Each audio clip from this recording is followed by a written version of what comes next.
$100 million for games by creators? Last week, Core Games announced that they had raised $100 million to improve their tools and invest in games made by creators like you and me. That is a ton of money, and I was really curious what they planned on doing with it. So I reached out to Core Games, and they let me interview their CEO, Frederick Descamps, and Chief Creative Officer, Jordan Maynard, to talk to them about Core and what they plan on doing with this huge amount of money. Now, I know I've already done quite a few videos on Core in the past, but in case you don't know what it is, Core is a really cool system where you can create your own games and instantly publish them for tons of people to play. It's completely free and you can download it right now at coregames.com. I've left a link in the description below to it. It's also coming out in the Epic Games Store on April 15th, so that's really cool. One of the really interesting things about this $100 million that they've raised is that Epic Games is actually one of the investors too. That shows me that Epic is really interested in this idea of a multiverse or metaverse created by creators like you and me. And whether that's through Fortnite Creative or Core Games, they don't care. They want to get us the right tools. And today we actually talk about a lot of the things that Core does straight from the founders' mouths. So this is a little longer because this is an interview, but we talk about a lot of things I think you'll be really interested in. Let's go. When I saw the news that you guys had raised $100 million, that really was an eye-opener for me. It's just really exciting to me to see some major moves being made in this creator space. So before we get into that, because that's definitely kind of like the main topic I want to talk about, you know, what your guys' plans are for the upcoming year or two. But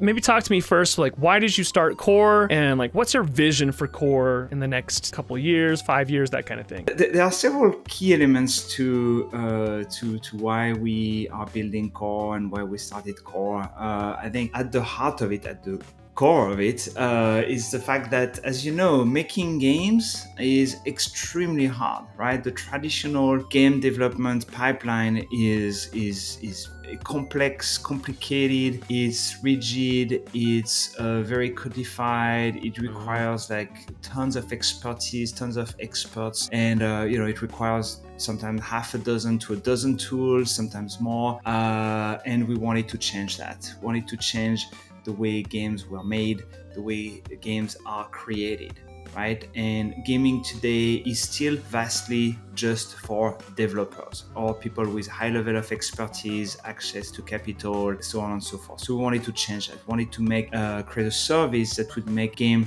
creation and self-expression in gaming much, much easier. Also, likewise for publishing, right? Like if you're making a game, you have to find a way to market it, to publish it, whether you do it yourself directly or you work with a publisher and you give 30, 40, 50, 60, 70% of the proceeds to your publisher. And at the end of the day, you know, it was still very much a hit-driven business, and we wanted to change that. We wanted to lower the barriers to creativity, lowers the barriers to self-expression in gaming, the same way Twitch, YouTube, TikTok have done it for videos and video streaming. We wanted to apply that to gaming. We also wanted Core to be a platform for economic opportunities. We want people to be able to make money, make a living, want people to, of course, create, want people to be able to collaborate and form groups and make all sorts of new games, new worlds, new experiences. And also we want Core to be a springboard to economic freedom, economic opportunities for everybody in the world. And in a sense, that's what we're doing. Obviously, we're also building the multiverse. Some people call it the metaverse. We call it the multiverse. It's slightly different. We can talk about it later. But basically, it's kind of an ensemble of universes, worlds, experiences, and games are just one part of it. But you know, people are making games, people are making experiences, stories. Maybe we'll see machinima movie makers come back to life and make stuff in Core. We've seen a few already, trying a few things. And so that's also what we're building in a sense, like the multiverse. This is more than just a gaming platform. You see creators coming into Core and making other things than just games then. Yes, I think games are kind of like one of the main and essential components of what we're building, because quite frankly, games are, as I mentioned, like the harder thing to make. Like making games is extremely hard. You know, we could have gone the route of, you know, a social experience experience with light interaction. But games, especially real-time multiplayer games, as you know, are really hard to make. You have to master the engine, Unreal, you have to master the net code, the multiplayer code, the backend, the servers, etc. So we're providing all that, and of course, one of the main applications is real-time multiplayer games. Sure. Because those are the hardest to make, but from there you can make all sorts of other things, right? You can make, of course, all sorts of games, and we have dozens of genres already represented on the platform. I mean, we have MMOs, we have strategy game, real-time strategy game, shooter, third-person shooter, first-person shooter, top-down games. We have sports games. We have, you name it. We have pretty much all the genres represented. There are 200 new games, by the way, published every day in Wow. So, people are starting to do new things. They are making games that are more like, I would say, solo. Some games are more story driven. Some games are all UI based, so you evolve in a 2D world. And some might not be interactive. So, like, some people might just want to tell a story, and that's why I was giving a shout out to all my friends in the Machinima movie making community, because I'd like to see them use Core to make Machinima movies. I mean, that is the best platform to make a Machinima movie. So I think we're going to see that evolving, and it's really almost not up to us at this point. It's really up to the community to decide what they want to do with Core.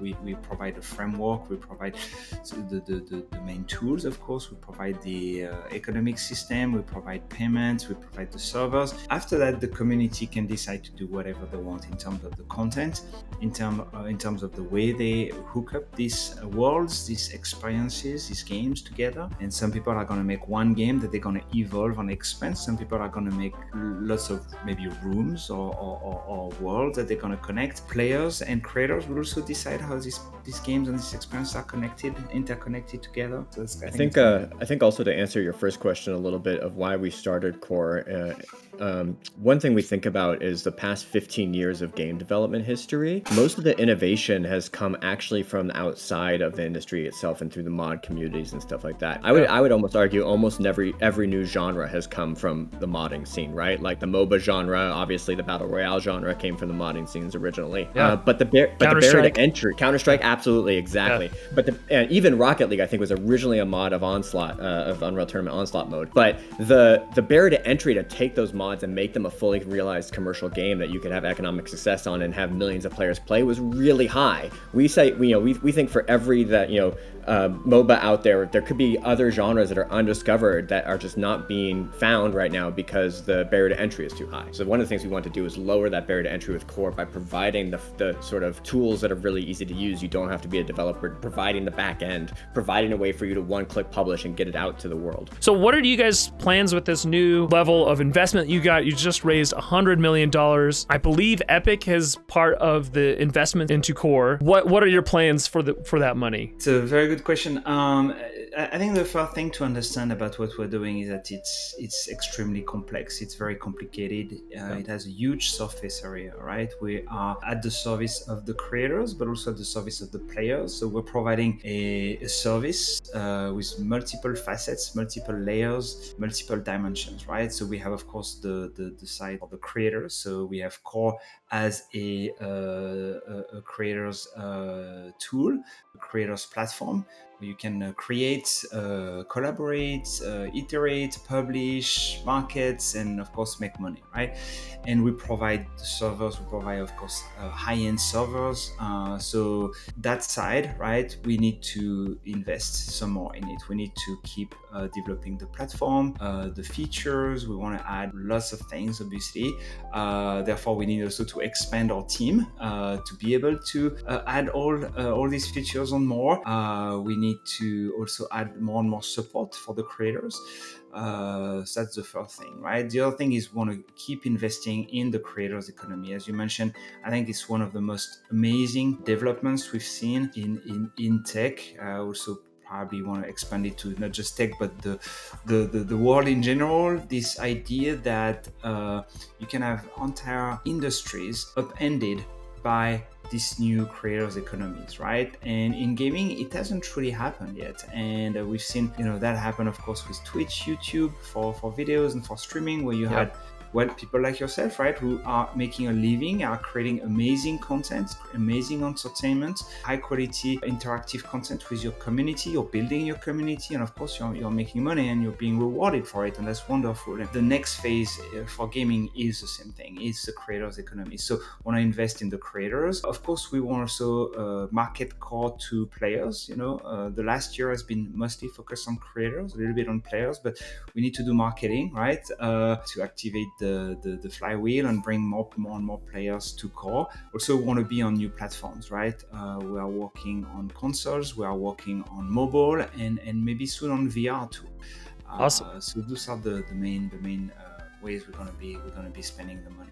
So when you say you're going to be on mobile and console, is that just for the players, or is that also for creators? Will there be tools that people can use on their phone to make games? At first it will be playing, right? So console, mobile, and VR, it will be mostly playing. But there is a future where the act of creation in core will also be on these platforms. But we're not going to start there. We're going to start with the playing first. And the other thing is there might be other mobile or console specific features that we can add that might not be the full set of features for creation. Yeah. But right? I don't know. They probably need to be invented. We have a few ideas of things that could be specific to mobile and to console. But at first we're starting with playing. So what would you say then to my Fortnite creative audience? I think a lot of my viewers are really, really interested in what Core is doing. Sell it to my audience. Well, the map you're looking at right now on my screen, which is beautiful, by the way. I think this is just absolutely gorgeous. Thank you. Well, this is made by one of the a former Fortnite, probably still current Fortnite creative creator named Lotus Cracker. Oh, this is Lotus Cracker. Oh, we love Lotus Cracker. We actually just used one of his builds in my last Core video. Yep. So he came over and did this as part of our City Jam contest, and he won the sci-fi portion of the contest. Nice. With this awesome cyberpunk map. I mean, the benefits, I think, of using Core are a few-fold. You get the ease of use of Fortnite Creative, I think. You get the very ease of use where you can just,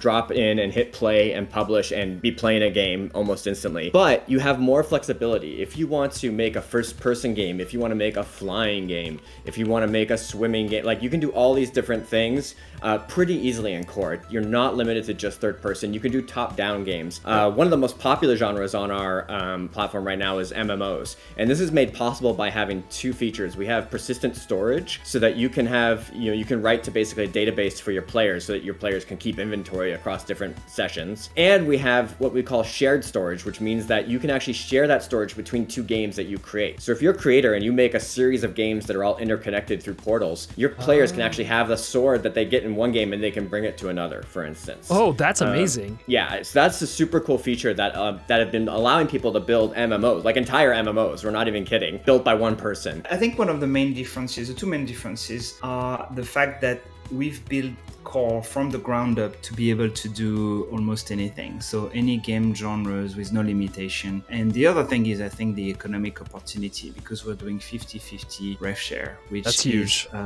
It's huge as compared to the other top players in the industry. And it's not just the rev share, it's also the fact that we've invested very heavily in what we call perks. And perks allows you to basically choose from any form of monetization out there. So whether you want to put just a tip jar, whether you want to do like free to play, whether you want to sell cosmetics, whether you want to have consumables, whether you want to do subscriptions, whether you want to do a VIP club, a VIP membership, whether you want to do all sorts of things, like all that is possible. Wow.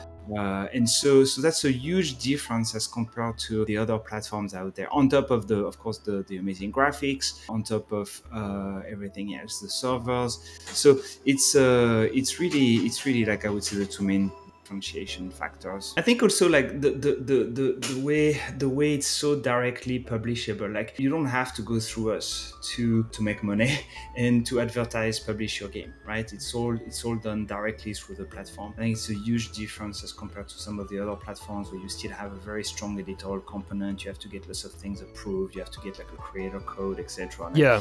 This feels very clunky to me. This is like, you can sign up for Core and then instantly you can make a map and instantly publish it, and anyone can play, and it shows up in your browser. Let me talk about what community content is for maybe your viewers who are not familiar with it in Core. Community content is a folder that's built right into Core that you can find anything, any asset that a creator has made that they've decided to share with the entire community. So that could be something as simple as just a model that they made, all the way to a complete framework for making a game. And it could include the coding functionality. So this is one of the huge areas where you don't have to be a coder, you can just, or even a modeler, you can find something that was made in community content and import it and just literally with one click have it be in your map. Earlier, I downloaded into this map, actually, let me show you some generic portal gun that somebody made right here. So it's just, generic, regular old gun to make some portals. But what's really cool about this is that I didn't have to know how to code it, right? I could get it from community content and just add it to my game. So all of a sudden, if you wanted to have portals in like a kart racer, you totally could just by downloading something. I actually did a whole video just on the community sharing tool. I just think for me is huge because I'm not a coder at all. I'm probably more of like a level designer than anything else, but and it's I think it's so powerful. I think it's amazing. Well, I mean, what you just described is I think one of the core tenets of Core, right? It's we say no code, low code, high code, right? So if you're like me and you don't want to code and you don't want to get too technical, you can actually make amazing games in Core just with the WYSIWYG interface, drag and drop, let alone, of course, using community content, because you can find pretty much anything. And if you can, then soon you'll be able to post jobs or maybe even hire people to do stuff with you for you. But of course, you can also do a little bit of coding or lots of coding if you want. And I think that's one of the biggest, I would say, promises of the platform is really to find all the hidden geniuses in terms of creativity, game creativity in the world. Well, there you have it, guys. It's super exciting stuff. Be sure to go and download Core right now. It's free, and I have a link in the description below.